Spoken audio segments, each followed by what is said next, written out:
नमस्कारम, hello toppers, क्या हालचाल। स्वागत है आपके अपने प्यारे YouTube channel topper history hub पर। मैं आपका होस्ट एंड दोस्त लक्ष्य मीत। तो भैया लूसेंट सीरीज का नया टॉपिक जिसका नाम है मौर्य वंश। मौर्य वंश को पढ़ने से पहले हमने मगध के बारे में पढ़ा, तो मौर्य वंश को स्टडी करने से हम देखते हैं कि भैया हमने किस प्रकार से मगध के बारे में स्टडी की थी। मगध की भाई स्थिति चेक कर ले, क्योंकि वहां से अपने मौर्य वंश इंपॉर्टेंट हमारे लिए हो जाता है। तो आइए बात करते हैं। जो पीसीएस एग्जाम्स है ना, वो सारे यहाँ से सवाल बनाती है। जो इंपॉर्टेंट सवाल बनता है, बोलोगे सवाल क्या बनता है मगध के बारे में, क्या देगा। पहले मगध के बारे में देख लो, क्योंकि जो मगध था, मगध हमारे पास में जो इंपॉर्टेंट 16 जो महाजनपद थे उनमें सबसे श्रमत कौन सा था, मगध था। मगध भी इंपॉर्टेंट राजवंश निकल के आते हैं। तो ये बात करते हैं। आपने बताया था कि मगध का सबसे पहले जो प्राचीन राजवंश था उसका क्या नाम था, सबसे प्राचीन राजवंश। और कमियां गिनाऊंगा आपको यहाँ से, इसकी कमियां क्या क्या कमियां थी, और मौर्य वंश से उस चीजों को नेक्स्ट रूप में क्या किस तरह से देख रहे हैं, वो तभी आपको चीजें लिखा रहा हूं। प्राचीन राजवंश के संस्थापक, ये प्राचीन राजवंश का नाम नहीं निकल गया था, डेट भी नहीं निकल गया थी कब प्राचीन राजवंश था। संस्थापक निकल गया था जिसका नाम था बृहदत्त। बृहदत्त इसके क्या थे, संस्थापक थे। बृहदत्त ने राजधानी बनाई, यानी कि मगध की पहली राजधानी क्या हो जाएगी भैया, गिरिब्रज।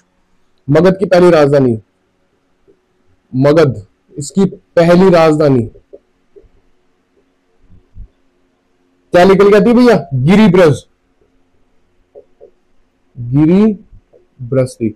दूसरी राजधानी मगध की सेकंड राजधानी क्या निकल गई, जो हमारे हर्यक वंश थे, हर्यक वंश के संस्थापक थे बिंबिसार। बिंदुसार नहीं है, बिंदुसार तो अब आएगा, अब मौर्य वंश पढ़ेंगे उसके अंदर। बिंबिसार थे, बिंबिसार के थे हर्यक वंश के संस्थापक। उन्होंने क्या किया था कि राजगृह को बसाया और उस राजगृह का निर्माण किया और उसकी राजधानी, उसको राजधानी बनाया। तो हम देखेंगे मगध की सेकंड राजधानी क्या थी भैया, राजगृह। बसाने वाला कौन था भैया, बिंबिसार। भाई कंफ्यूज मत होना, बिंदुसार नहीं है, बिंबिसार है। बिंदुसार आता है मौर्य वंश के अंदर, ठीक है। मगध की तीसरी राजधानी, मगध की तीसरी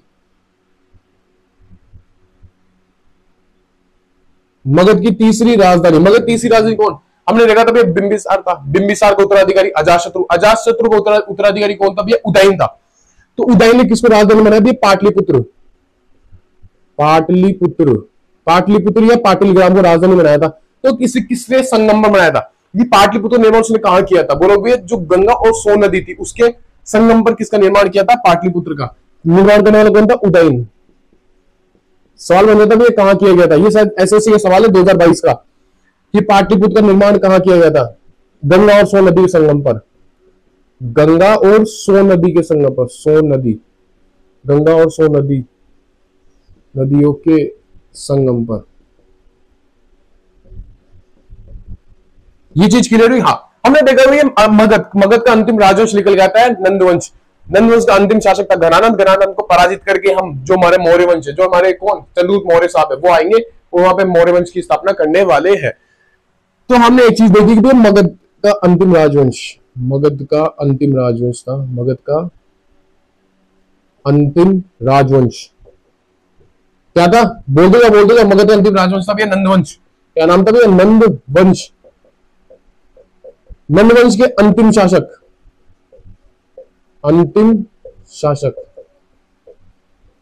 नंदवंश का अंतिम शासक कौन निकल गया था भैया, घनानंद। मगध का अंतिम राजवंश था नंदवंश का अंतिम शासक था घनानंद। ये चीज थी, ये चीज है जो हमने क्या है एक तरह से उसको मौर्य वंश समझने के लिए। अब आप एक चीजों को भी आपने बताया था कि जो प्राचीन राजवंश, समझने की चीज बता रहा हूँ, प्राचीन राजवंश के संस्थापक थे, प्राचीन राजवंश से नाम नहीं निकल के आता है, एक तिथि नहीं निकल के आ रही है। सही बात है ना। ऐसे अपने यहाँ तक हमने जो स्टडी की थी वहां पे आप देखा कई बार हमको तिथि नहीं मिल रही है, कई बार हमको जगह का नाम नहीं पता लगा। अब हम जो मौर्य वंश पढ़ेंगे, मौर्य वंश से क्या होगा कि एक पर्टिकुलर तिथि कब चालू हो जाएगी, हमको पता लग जाएगा कि इनका उल्लेख भी मिल रहा है बाहर ही। जैसे देश विदेश की जो अभिलेख हो गए या देश विदेश के कोई इतिहासकार उनका क्या कर रहे हैं, उल्लेख करते हुए पाए गए। इससे पहले उल्लेख कई जगह मिल रहा है, कई जगह नहीं मिल रहा। चाहे से इनके स्थानों की बात कर ले या चाहे से हम इनकी तिथियों के बारे में बात कर ले, बोले हाँ भी ये घटना सच्ची भी अच्छी भी है। तो भी इसी चीज को ये चीज आपको मैं समझाने ट्राई कर रहा था। मौर्य वंश क्या होता है कि एक ऑर्डर चालू रहता है जिसको अपन बोलते हैं क्रोनोलॉजिकल ऑर्डर। इसके बाद हम देखेंगे मौर्य वंश हम अलग अलग शासकों के बारे में बात करेंगे। वो क्या है कि विदेशी राज के साथ में बहुत फ्रेंडली व्यवहार कर रहे हैं। उनका क्या है कि भाईचारा हो चुका है, जो बोलते हैं ना भाईचारा ऑन टॉप, अपनी भाषा में बात करें तो सेम वो चीज हो गई थी यानी कि हमें विदेशी विदेशी विवरण मिलने लग गए कब से, मौर्य वंश से ही। यानी कि वो एक ऑर्डर का चक्कर पड़ता है, विदेशी राज्यों के साथ हम क्या कर रहे हैं, अपने कूटनीतिक रिलेशन स्थापित कर रहे हैं, जो हमारा जो कूटनीतिक रिलेशनशिप है ना उसको स्थापित करने लग गए। तो ये था भी मगध के बारे में, हमने जो हल्का फुल्का चीज देखा था। सवाल क्या पूछेगा यहाँ से, मगध की पहली राजधानी गिरिब्रज, गिरिब्रज को बसाने वाला कौन था, बोलोगे बृहदत्त था। कई बार बृहदत्त नहीं देकर के बिंबिसार भी आंसर दे देता है, कई बार बृहदत्त नहीं देकर के बिंबिसार भी आंसर दे तो वो भी सही हो जाता है। दूसरे बात करें, मगध की सेकंड राजधानी क्या निकल जाती है, राजगृह था, जिसे बिंबिसार ने बसाई। तीसरी राजधानी निकल के आती है पाटलिपुत्र, उदय ने बसाई थी। कहां बसाई थी भैया, गंगा और सोन नदी के संगम पर इसको बसाया था। और इसका अंतिम शासक निकल के आता है नंद वंश का घना नंद। अब बात करते हैं मौर्य वंश के बारे में। मौर्य वंश के बारे में भी एक आप बोलोगे संस्थापक कौन थे, चंद्रगुप्त मौर्य। चंद्रगुप्त मौर्य को पढ़ने से पहले हम पूरी बात करेंगे कि चंद्रगुप्त मौर्य था कौन, क्योंकि भैया चाणक्य ने ऐसे किया था, बाजार से उसको ना क्या 1000 काशापर्ण देकर उसको खरीद लिया था। उसकी जातियों को लेकर के अलग अलग हमारे जो साहित्य हो गए, पुराण पुराण ये सारे क्या बोलते हैं, अलग अलग चीजें बताते भाई, ये तो शूद्र जाति का था, ये क्षत्रिय था, ब्राह्मण नहीं बताया। अब आप बोलो ये क्या बोले आप, शूद्र क्षत्रिय। हमने पढ़ा था कि ऋग्वेदिक काल में जो हमारा समाज था हमने उसको 4 भागों में बांट रखा था। बोलो भैया कौन कौन सा, ब्राह्मण, क्षत्रिय, वैश्य और शूद्र। कौन कौन सा भैया, ब्राह्मण, क्षत्रिय, वैश्य और शूद्र। तो शूद्र यानी सबसे नीची जो लोअर कास्ट के लोग थे वो उसमें आते थे। तो ये बात करते हैं,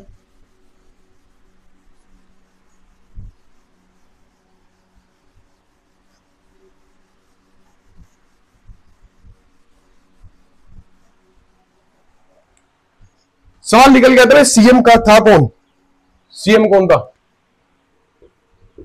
सीएम कौन, सीएम नहीं चंद्रगुप्त मौर्य, ठीक है, सीएम में लिख रहा था मैंने चंद्रगुप्त मौर्य। पहला एक आता है ब्राह्मण साहित्य, ब्राह्मण साहित्य, ब्राह्मण साहित्य के अनुसार जो हमारे चंद्रगुप्त मौर्य थे ये शूद्र थे। अब इसी प्रकार से एक तो आता भी है बौद्ध साहित्य और जैन साहित्य, इन दोनों के अनुसार ये एक चीज बोलते हैं, बौद्ध और जैन साहित्य के अनुसार, बौद्ध और जैन साहित्य के अनुसार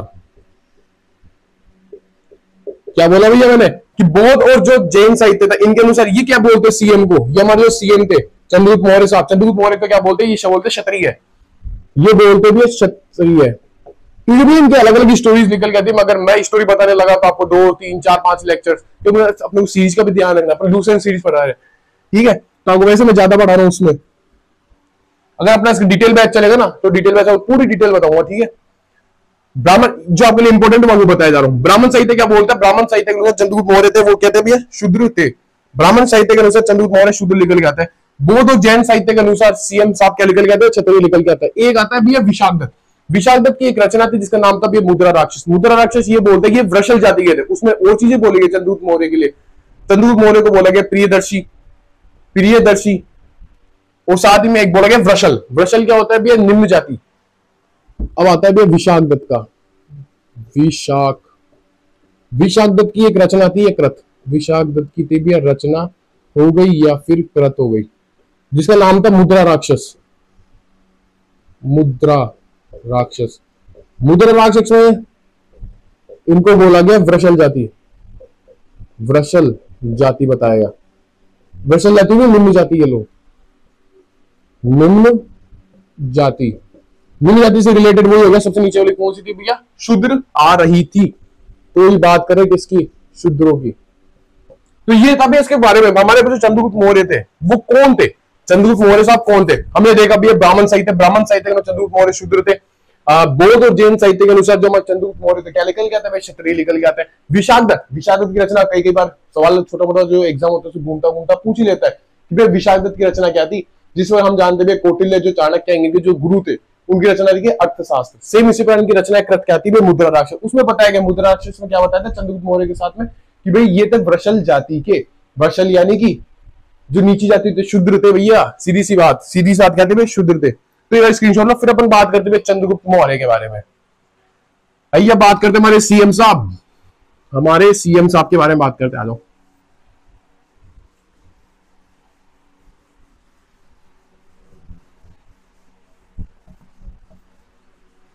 अब बात करते हुए किसके, हमारे सीएम साहब चंद्रगुप्त मौर्य। हेडिंग लगा लो भाई, चंद्रगुप्त मौर्य।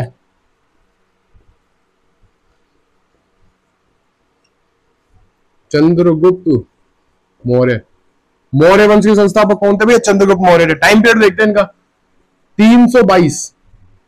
कई कह रहे रुको जरा, आपको पता है कि मैं भैया हमने 323 पढ़ा है, कई जगह 323 भी दिया होता है। 323 ईसा पूर्व से 298 बीसी। बहुत बढ़िया। पहले बात करते हैं चंद्रगुप्त के जो गुरु थे उनका क्या नाम था, भी याद है, ये तो हमें पता है, बचपन में याद करते हुए गुरु चंद्रगुप्त मौर्य गुरु कौन थे भैया, आप बोलोगे भैया चाणक्य। लेकिन आपको एक चीज बताऊं, चाणक्य सब पूछता ही नहीं है, चाणक्य जी का नाम देगा विष्णुगुप्त, वो इंपॉर्टेंट है। चाणक्य बोल लो, कौटिल्य बोल लो, लेकिन इंपॉर्टेंट निकल गया था विष्णुगुप्त। इंपॉर्टेंट क्या निकल गया, इंपॉर्टेंट निकल गया था भैया विष्णुगुप्त। इनकी एक रचना पुस्तक, इनकी एक पुस्तक थी जिसका नाम था अर्थशास्त्र। अर्थशास्त्र, अर्थशास्त्र किसके बारे में बताती है कि जो राजा होता है उसको किस प्रकार से शासन करना चाहिए, क्या क्या चीजें अप्लाई करनी चाहिए, यानी कि एक राजनीति की बुक थी कौन, अर्थशास्त्र। किसकी थी भैया, विष्णुगुप्त।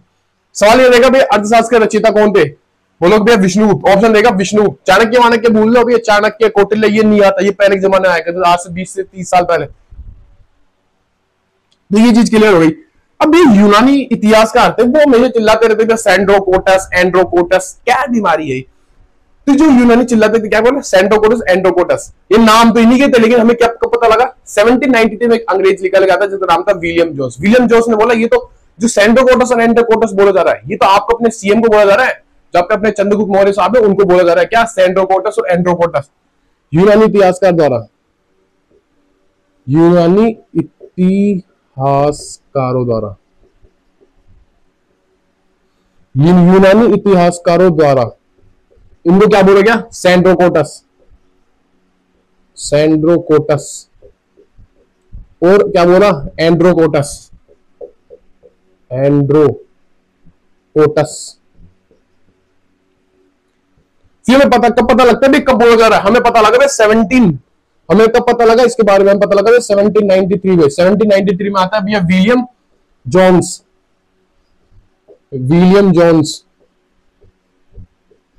विलियम जोन्स आते हैं, वो बोलते हैं कि भैया जो आपके अपने सीएम साहब है, सीएम साहब को क्या बोला जा रहा है, सेंड्रोकोटस और एंड्रोकोटस बोला जा रहा है। ठीक है, ये याद रख लेना भैया, बहुत बढ़िया। नेक्स्ट अपन बात करते हैं गुरु के बारे में। देखा इनकी जो कई बार शिक्षा पूछे थे, शिक्षा इनको कहां शिक्षा मिलती, इनको शिक्षा मिलती है तक्षशिला, वो आपके हिसाब से लिख लेना। इतिहास का अब ये देखा, हाँ अब हम उस समय देखा कि भैया जो गणानंद था, वापिस चलते अपन किसी नंदवंश में, गणानंद था, गणानंद के समकालीन कौन शासक था भैया, शासक तो नहीं मतलब गणानंद के समकालीन कौन था जिसने आक्रमण किया था, बोलो भैया सिकंदर। सिकंदर लड़ रहा है पंजाब साइड में, जो अपना जो पंजाब साइड हो गया उसमें क्या कर रहा है सिकंदर आ रहा है, 326 ईसा पूर्व की बात है, अभी ये टाइम नहीं है इनका अभी आने का, लेकिन वो गणानंद के समय वहां पे क्या कर रहा है, वॉर कर रहा है राजा पोरस के साथ में। अब आप देखोगे उसके वापिस चला गया, जाते टाइम बेबीलोन में उसकी मृत्यु जाती है। अब आप देखोगे भी उसका जो उत्तराधिकारी था वो कौन था, सेल्यूकस निकेटर। तो भैया सेल्यूकस निकेटर भिड़ेगा किसके साथ में, चंद्रगुप्त मौर्य के साथ में। आइए बात करते हैं 305 बीसी में, बोलोगे भैया कब, 305 कब, बीसी में, 305 बीसी में किस किस के बीच में, सेल्यूकस निकेटर और साथ में जो सीएम साहब को चंद्रगुप्त मौर्य साहब। अपना सीएम मत पकड़ लेना, बैठ जाना भैया, भजनलाल शर्मा आ जाएंगे हमारे यहाँ पे, ठीक है। अपना सीएम नहीं उस समय चंद्रगुप्त मौर्य। हाँ 305 बीसी में Seleucus Nicator, Seleucus Nicator, Seleucus Nicator याद करो भैया कौन था भैया, सिकंदर का जो सिकंदर के समय में देखा था उसका कौन था, सेनापति था सेल्यूकस निकेटर, मैंने लिखवाया था आपको। वर्सेस होता है भैया कौन, अपने सीएम साहब चंद्रगुप्त मौर्य। इसमें क्या होता है, सेल्यूकस निकेटर की होती है भैया हार, हार देसी भाषा में तरारी हार। कौन सी हार में, तरारी हार होती है किसकी, सेल्यूकस निकेटर की। अब आपको पता है भैया कोई राजा उस समय अगर हारता है, चाहे कभी भी हारे, तो वो क्या करता है, जीतने वाले को अपने क्या तो कुछ प्रदेश देगा, गिफ्ट देता है, सीधी सीधी बात गिफ्ट देता है। अब सेल्यूकस निकेटर क्या करेगा, गिफ्ट देगा किसको, सीएम साहब को। स्टोरी बताऊंगा, एक खतरनाक स्टोरी बना रही है इसकी। गिफ्ट क्या देगा भैया, इसने 4 शहर दिए, इसने 4 क्षेत्र दिए। कौन कौन से, पहला क्षेत्र नाम था एरिया, एक सेकंड। पहले क्षेत्र का क्या नाम निकल जाता है? पहला क्षेत्र था एरिया। मैं बस सारा लिखा दूं, फिर बता दूंगा ये इनकी लोकेशन, प्रेजेंट लोकेशन कहां थी। एरिया, अराकोशिया, अराकोशिया, एरिया हो गया, अराकोशिया हो गया, जेंड्रोसिया, जेंड्रोसिया, और एक लिखा जाता है पैरोपनी सड़ाई, पैरोपनी सड़ाई। आइए बात करते हैं भैया एरिया के बारे में। एरिया कहां था? जो अपना जो अफगानिस्तान है, अफगानिस्तान कौन सा भैया? अफगानिस्तान का कौन सा? हेरात वाला जो क्षेत्र था, अफगानिस्तान का हेरात, जो अफगानिस्तान था, अफगानिस्तान का कौन सा भैया? हेरात। उसकी लोकेशन क्या थी? एरिया था। अराकोशिया की बात करें, अराकोशिया कौन सा होगा भैया? गंधार वाला क्षेत्र, गांधार या गंधार वाला क्षेत्र कौन सा था? अराकोशिया का। जेंड्रोसिया के बारे में बात करें, जेंड्रोसिया जो अपना बलूचिस्तान है प्रेजेंट का, वो था भैया जेंड्रोसिया, बलूचिस्तान। और अपन नेक्स्ट हम बात करें किसके बारे में? पैरोपनी सड़ाई, ये था भैया जो मेरा अफगानिस्तान है, अफगानिस्तान का काबुल, ये था भी हमारा जो काबुल क्षेत्र है, जिसको हम बैक्टीरिया बोलते हैं, जिसको हम कहेंगे हिस्ट्री पर होगा ना, बैक्टीरिया निकल के आया था, वो काबुल को ही बोलते थे। तो ये चंद्रगुप्त मौर्य बारे में देखा। पहली चीज एक चीज तो दे दी, सेल्यूकस निकट है, चंद्रगुप्त मौर्य एक चीज तो दे दी। बोलो क्या? 4 महत्वपूर्ण क्षेत्र दिए। पहले का नाम था एरिया, दूसरे का नाम अराकोशिया, तीसरे का नाम जेंड्रोसिया, चौथे का नाम क्या था भैया? पैरोपनी सड़ाई। बहुत बढ़िया। एक ही चीज देती। अब दूसरी चीज, अपनी जो पुत्री थी, इसकी पुत्री कौन थी? सेल्यूकस निकेटर की पुत्री थी हेलेना। हेलेना का विवाह कर दिया किसके साथ? चंद्रगुप्त मौर्य के साथ। तो स्क्रीनशॉट लो फटाफट। अरे स्टोरी अब निकल के आएगी। मैग्नस थी, चाचा को भी आप ही लेके आएंगे। वो ये मैग्नस थी, हाँ वो ये बड़ा वाला, ठीक है। स्टोरी बताओ तगड़ी वाली, भूलोगे नहीं फिर आप।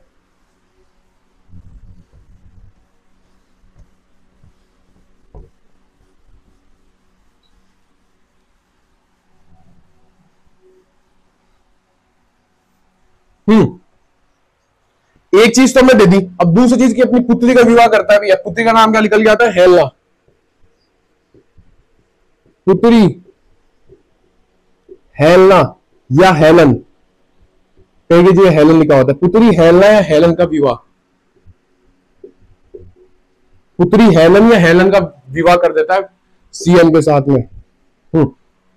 इसमें क्या किया कि एक ट्रांसलेटर भेजा। बोलो समझ में नहीं आया ट्रांसलेटर क्यों भेजा? एक चीज देखो, अब आपकी नौकरी लगवाते हैं, तो कुछ अपनी सुख की अनुभूति करते हैं। तो आपकी नौकरी लगी, आपको मिल रहा है महीने के 5 से 6 लाख रुपए। बोलो भैया यार क्या बोल दिए? हाँ सुनते जाओ, 5 से 6 लाख रुपए आपको मंथली मिलने लग गए। अब आपको घर वाले बोला कि शादी करूंगा, शादी हो रही है, क्या चक्कर है? बोलो पापा शादी हूं मैं इंडिया में ना भैया। वैसे तो इंडिया की लड़की बहुत अच्छी होती है, मैं मानता हूँ इंडिया की लड़की बहुत अच्छी होती है, लेकिन 5 से 6 लाख रुपए कमा रहे, 6 लाख रुपए कमाने लग गए।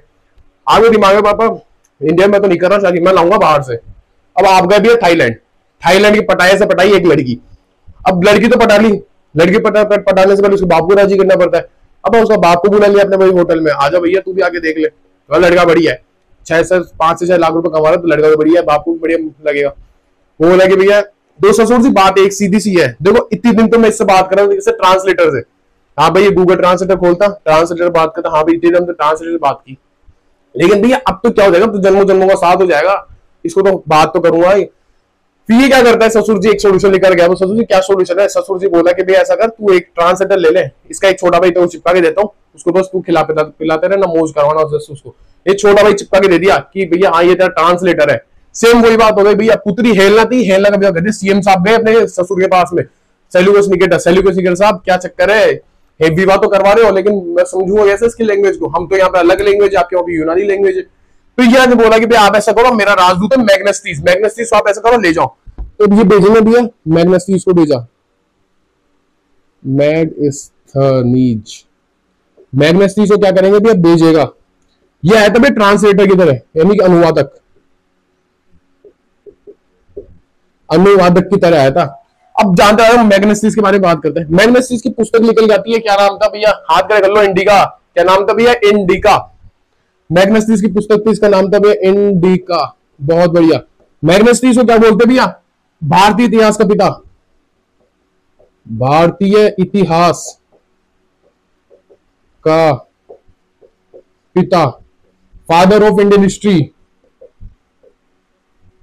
Father of Indian history.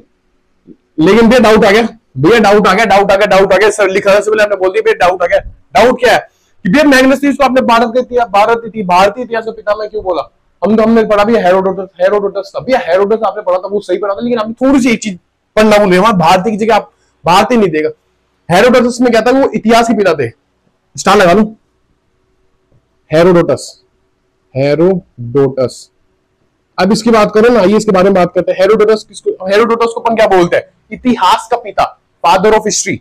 Herodotus को बोलते हैं father of history, father of history, यानी इतिहास का पिता। और हमारे जो मैग्नेस साहब है, ये क्या है? भारतीय इतिहास के पिता। ये कौन है भैया? भारतीय इतिहास के पिता। तो ये चीज थी, हमने युद्ध करा दिया। ये तीन चीजें तो ले ली भैया। पहले तो हमने चार क्षेत्र लिए। चार क्षेत्र कौन कौन से भैया? हमने एक तो लिए एरिया, अराकोशिया, जेंड्रोसिया और पेरोपनीसराई। दूसरा हमने पुत्र के साथ विवाह कर लिया। हमने नहीं किया भैया, चंद्रगुप्त मौर्य साहब ने। तीसरी चीज की मैग्नेस आ गया, मैग्नेस आ गया राजदूत, जिसने क्या क्या किया? मैग्नेस ने स्थापना की इंडिया की, और इसको भारतीय इतिहास का क्या बोलते हैं? पिता बोलते हैं। हमने एक चीज, एक इंपोर्टेंट पॉइंट निकाल के बोला कि भैया जो हेरोडोटस था, उसको फादर ऑफ हिस्ट्री, वो इतिहास का पिता है, भारतीय इतिहास का पिता नहीं, वो इतिहास का पिता है। कौन? हेरोडोटस। और इतिहास का पिता कौन निकल गया था भैया? मैग्नेस निकल गया था। अब वो बोला कि यार सेल्यूकस निकेटर, भाई साहब आपने सारी मेरी चीजें ले लिया, वैसा करो मेरे को तो कुछ दो। अब हम जानते हैं कि जो मौर्य वंश था कहां बसा हुआ था? मगध में आ रहा था। तो बोला कि भाई हमारे यहाँ पे यार हाथी बहुत पाए जाते हैं, ऐसा करो आप 500 हाथी ले जाओ। तो सीएम ने, चंद्रगुप्त मौर्य ने क्या किया? चंद्रगुप्त मौर्य ने सेल्यूकस निकेटर को 500 हाथी दिए, 500 हाथी दिए। बहुत बढ़िया। देखो देखो देखो, फटाफट परफेक्ट चल रहा है, वीडियो में कोई कमी नहीं है। तो ये था चंद्रगुप्त मौर्य के बारे में। अब इसके अंतिम समय की बात करते हैं। ये ऐसा करते हैं कि हाँ, इसका अंतिम समय,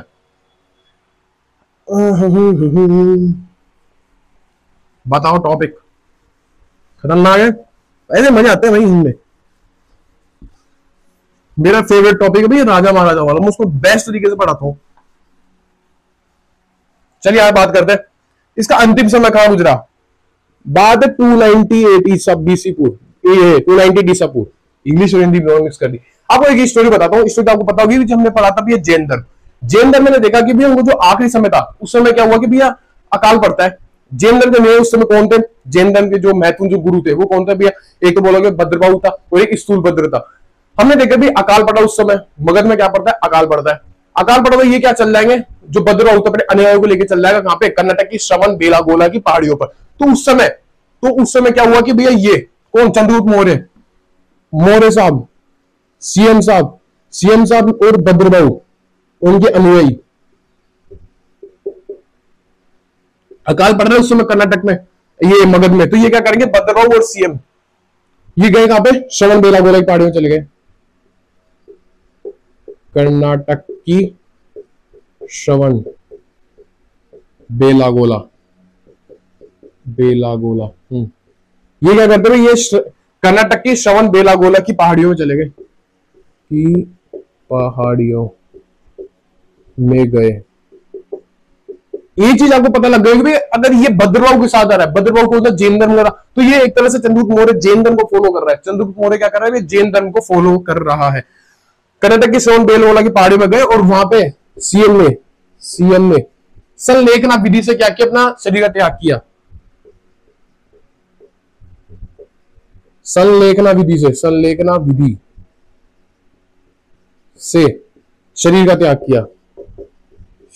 का त्याग किया, बहुत बढ़िया।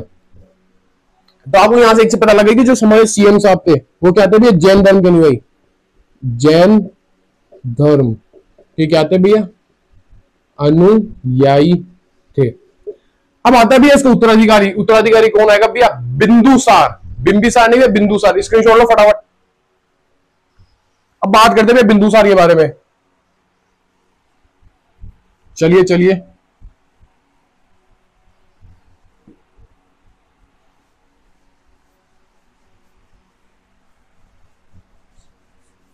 आइए बात करते हैं किसके बारे में?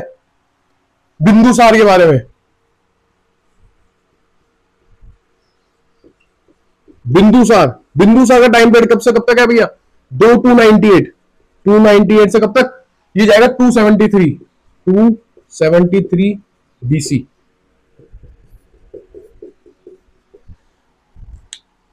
बिंदुसार का पहला आता है, इसका इतिहासकार क्या क्या नाम बोलते हैं, जैसे यूनानी इतिहास कहते हैं बिंदुसार को बोलते थे अमित्रोचेट्स, यानी कि अमित्रघात, अमित्रोचेट्स। यूनानी इतिहासकार द्वारा,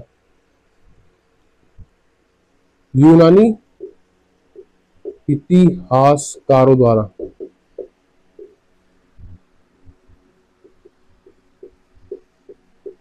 इसको क्या बोलते भी, अमित्रोचेट्स बोला, अमित्रोचेट्स,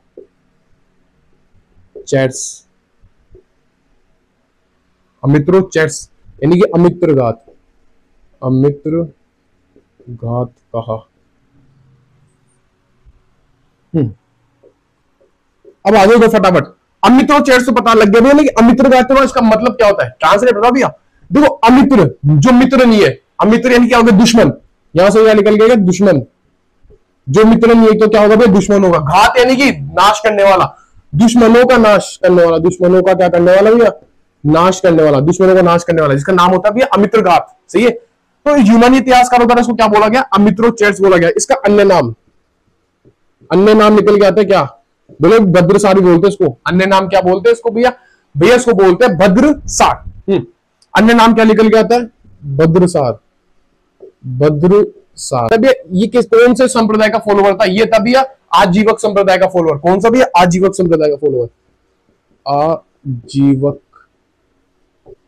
संप्रदाय, आजीवक संप्रदाय का अनुयायी, ये था भैया किसका, आजीवक संप्रदाय था उसका अनुयायी था, आजीवक संप्रदाय के अनुयायी था। चलो एक सवाल मैं आपको बताता हूं, सवाल दिख रहा है आपको, सवाल देखना सीखो। आजीवक संप्रदाय के तो अनुयायी था, हमें ये चीज एक सवाल निकाल देते यहां से, क्या आजीवक संप्रदाय के संस्थापक कौन थे, आजीवक संप्रदाय के संस्थापक। सवाल तो भैया कुछ भी पूछ सकता है ना, तो रेडी तो में रहना पड़ेगा। तो क्या मैंने सवाल यह पूछा, आजीवक संप्रदाय के संस्थापक कौन थे, ये तब मक्खली गोसाल, मक्खली गोसाल क्या थे भैया, आजीवक संप्रदाय के संस्थापक थे। अब आपको मैंने बताया था, अब मगध में अपन ने अभी स्टार्टिंग में देख रहे थे कि अब इनका क्या है कि जो विदेशी शासक थे उनसे व्यवहार अच्छा हो चुका था, ठीक है, भाईचारा ऑन टॉप हो चुका था। अब क्या होगा, आइए बात करते हैं किसके बारे में, विदेशी, इसका विदेशी शासकों के प्रति अच्छा व्यवहार था, ये बोल सकते भाईचारा था सीधे सीधा, इसका विदेशी शासकों से, विदेशी शासकों से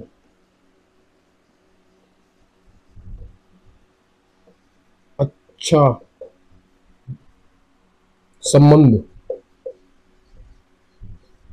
था। एक बार स्क्रीनशॉट लो फटाफट इसका यार, मेरे को क्या जगह चाहिए लिखने के लिए, ठीक है।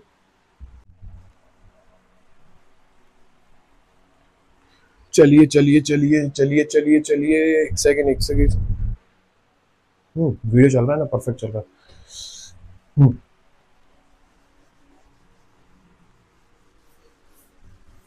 नेक्स्ट हम देखते हैं भैया, इंपॉर्टेंट है, शासकों के नाम आ जाते हैं, विदेशी शासकों के नाम पूछते हैं, वो क्या करेंगे, अपने राजदूत भेजेंगे। कब, बिंदुसार के समय, बिंदुसार के दरबार था उसके अंदर राजदूत भेजने वाले। पहला आता है भैया स्ट्रैम्बो के अनुसार, स्ट्रैम्बो क्या था, इतिहासकार था।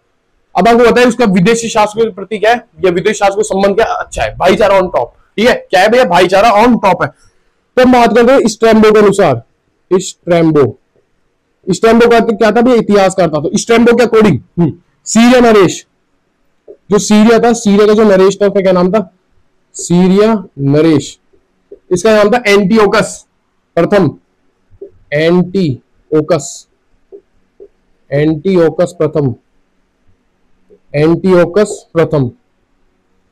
एंटीओकस प्रथम ने क्या किया कि इसके दरबार में एक राजदूत भेजा, राजदूत भेजा, उसका क्या नाम था भैया, डायमेकस, डायामेकस, डायमेकस, बहुत बढ़िया। क्या नाम था भैया, क्या राजदूत क्या नाम था, निकल गया था राजदूत, नाम निकल गया था डायामेकस, ठीक है, ये इंपॉर्टेंट है। हमने देखा भी स्ट्रैम्बो, स्ट्रैम्बो के अनुसार जो सीरिया नरेश था, स्ट्रैम्बो का इतिहासकार है, यूनानी इतिहासकार है, वो बोलता है कि जो सीरिया नरेश था एंटीओकस प्रथम, उसने क्या किया कि जो बिंदुसार था उसके दरबार में क्या भेजा, डायमेकस राजदूत को भेजा। इसी प्रकार एक और, इसी प्रकार से एक और, एक आता प्लिनी, प्लिनी ये भी क्या था, इतिहासकार था। प्लिनी के अनुसार, अभी आएगा मिस्र नरेश। मिस्र इजिप्ट है ना जो, मिस्र नरेश। मिस्र नरेश कौन भैया? ये तभी Ptolemy second Philadelphus, Ptolemy second Philadelphus, Philadelphus. Ptolemy second Philadelphus ने क्या किया, एक राजदूत और भेज दिया भैया, एक राजदूत और आता भैया। टॉलमी सेकंड फिलाडेल्फस किस भेजता है, जिसका क्या नाम निकल गया, इसका नाम था डायनोसोरस।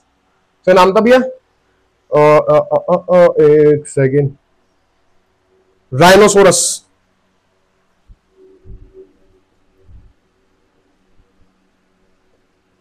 ये नाम कंफर्म करता हूं एक सेकेंड, ठीक है। तो टॉलमी सेकंड फिलाडेल्फस है राजदूत भेजा, जिसका नाम था भैया राइनोसोरस। कैमरा चल रहा है कि एक सेकंड में देख लूं, सही है। राइनो नहीं है, मैं डायनो है, डाइनो, डाइनोसोरस, बहुत बढ़िया। तो ये अपने चीजें याद रखनी है भाई। स्ट्रॉन्ग में क्या बोलते हैं, सीरिया नरेश था एंटियोकस प्रथम। एंटियोकस प्रथम ने क्या किया कि एक राजदूत भेजा जिसका नाम था डायमेकस। सेम इसी प्रकार प्लिनी क्या था, प्लिनी भी इतिहासकार था, तो उसने क्या किया कि मिस्र नरेश जो टॉलमी सेकंड था फिलाडेल्फस, उसने एक राजदूत भेजा जिसका नाम था डायनोसोरस। तो राइनो था, डायनोसोरस था, डायनोसोरस राजदूत को भेजा, बहुत बढ़िया।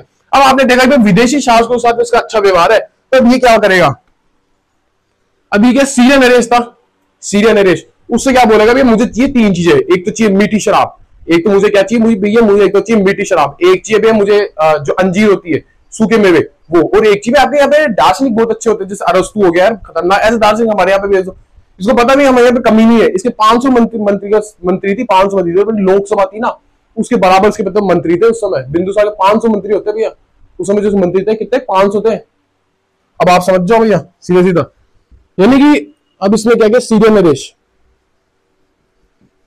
सीरिया नरेश,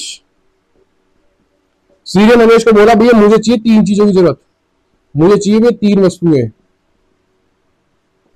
कौन कौन सी भैया? पहली वस्तु का नाम निकल के आता है, क्या बताया था भैया, मीठी शराब, मीठी शराब। पहली वस्तु का क्या नाम था भैया, पहली वस्तु बोला भैया मीठी शराब। दूसरी कौन सी भैया, मुझे चाहिए क्या, सूखे मेवे, अंजीर, सूखे मेवे, सूखे मेवे, उसको बोला अंजीर, सूखे मेवे हो गया। और लास्ट बोला एक दार्शनिक और भेज दो मेरे को, ऐसा करो दार्शनिक भेज दो।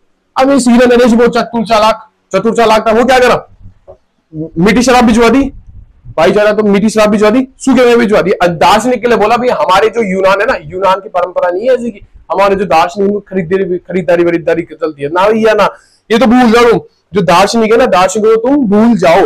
अब आ जाओ सवाल क्या निकल गया था यहां से, सवाल क्या बनेगा, देखो उसने युद्ध तो करे नहीं। अब इसका एक बेटा था अशोक, एक था सुशीम। सुशीम अशोक से बड़ा था, लेकिन आप बोलोगे भाई अशोक की उत्तराधिकारी क्यों बना, फिर उसने क्या किया 99 भाइयों के हत्या करके बना था। कौन, अशोक, 99 भाइयों के। क्योंकि आपको मैं समझा था इससे पहले भी, ये कोई राजा है अगर उसकी डेथ होती है या फिर वो उसको डेथ करवा दी, डेथ होती है फिर उसकी हत्या होती है, तो क्या होगा कि उस समय जो उसकी जो अलग अलग जो छोटे छोटे जो राज्य होंगे वो क्या करेंगे, अपने आप को स्वतंत्र करने का ट्राई करेंगे, या फिर उसके जो बेटे होंगे वो आपस में क्या करेंगे, युद्ध करेंगे, क्योंकि उत्तराधिकारी बनना है, सबको राजा बनना है, ठीक है। अब आप बता राजा तो बनेगा एक, तो सेम वो युद्ध होता है। अब अपन बात करते हैं इस समय अशोक कहां का राज्यपाल था और सुशीम कहां का राज्यपाल। सवाल बन जाता है, सवाल क्या बनेगा कि भैया बिंदुसार के समय अशोक कहां का राज्यपाल था। तो बात करते हैं अशोक के बारे में, अशोक कहां का राज्यपाल था भैया, ये था भैया उज्जैनी का। अशोक कहां का राज्यपाल था, उज्जैनी का गवर्नर था। अब इसका भाई सुशीम, बड़े भैया कहां के राज्यपाल, ये तो तक्षशिला के, तक्षशिला वही भैया, हाँ याद आ गया, क्या आपको बताया था मैंने, जहां का राजा आम्बी था सिकंदर के समय आत्मसमर्पण कर देता है। तक्षशिला के वजह से अपन प्रेजेंट टाइम पे पाकिस्तान में लोकेशन देखे तो रावलपिंडी से इस्लामाबाद, जो अपना इधर रावलपिंडी ना जहाँ पे स्टेडियम बना था, और अपन ने ऑपरेशन सिंधु के तहत उस रावलपिंडी में जो स्टेडियम को नाश पूरा देर बम बाम कर दिया था वहां पे, तो हमने देखा भी तक्षशिला की लोकेशन प्रेजेंट डे पाकिस्तान में देखे तो रावलपिंडी से इस्लामाबाद, रावलपिंडी से इस्लामाबाद तक्षशिला थे। सवाल क्या पूछेगा, कि भाई बिंदुसार के समय अशोक कहां का राज्यपाल था? उज्जैनी का राज्यपाल था। इसी प्रकार बिंदुसार के समय सुशील कहां का राज्यपाल था? तक्षशिला का राज्यपाल था। अब इसके समय क्या होता है, जो तक्षशिला था ना, तो तक्षशिला में होता है भैया दो विद्रोह। इसके समय तक्षशिला में हुए भैया दो विद्रोह, यही लगाओ तक्षशिला। तक्षशिला में क्या होता है, दो विद्रोह हुए। तक्षशिला में क्या हुआ भैया, दो विद्रोह हुए। पहला विद्रोह दबाने कौन जाता है? जो पहला विद्रोह था उसको दबाने कौन गया? पहले विद्रोह को दबाने कौन गया? इसको दबाने जाता भैया अशोक। और जो दूसरा विद्रोह था, सेकंड विद्रोह, इसको दबाने कौन जाता भैया? ये जाएगा सुशील। तो ये था भैया बिंदुसार हमने कंप्लीट किया। अब ऐसा करते हैं नेक्स्ट लेक्चर में आते हैं, नेक्स्ट लेक्चर पर कंप्लीट करेंगे अशोक को। अशोक क्या बड़ा है तो थोड़ा अशोक को एक लेक्चर और देंगे। इसके बाद से प्रशासनिक, सैनिक, आर्थिक, सामाजिक स्थिति के बारे में बात करके मौर्य वंश को खत्म डाटा बाय बाय करने वाले हैं। तो हमने आज के लेक्चर में बात की इतना। अगर वीडियो अच्छा लगा तो वीडियो को लाइक करें, इस चैनल को सब्सक्राइब करें। तो मिलते हैं नेक्स्ट लेक्चर में। सब अपना ध्यान रखो। जय हिंद, जय भारत, राधे राधे।